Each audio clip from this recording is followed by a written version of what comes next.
কিছু টান ওর বাবার মুখ থেকে শোনার পরে এসব কথাগুলো বলতে হবে, এখন ছেলেকে জানাইতে হবে, তবে ছেলে জানবে সত্যি কি মিথ্যা কি। হ্যাঁ, ওর মা বিশ্বজিতের কাছে ভালো হওয়ার জন্য ওর বাবার নামে যা ইচ্ছা তাই বলে দিয়েছে না।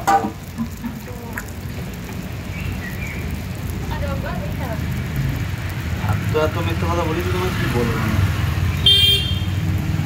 না, বেশি বলছিল আমাকে, বললো না তো ওসব জানিস না, ওসব কথা বলবি না ফালতু। আগে সব সত্যি ঘটনা জানবি তারপরে কথা বলবি। তাই বলেছিলাম, দাঁড়া ঠিক তোকে ঠিক সত্যি কথা জানাবো, সত্যি কথা শোনাবো না ব্যবস্থা। ওই জন্যই আজকে কালকে বলছি আমি কান্দা মাথা যাবো না, আমি এইখানে ঘর করবো, আমাদের বাড়িতে মেলা জায়গা আছে।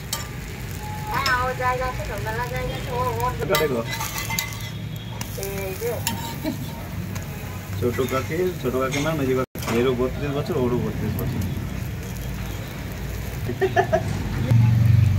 কি করে বলবো, করেছি।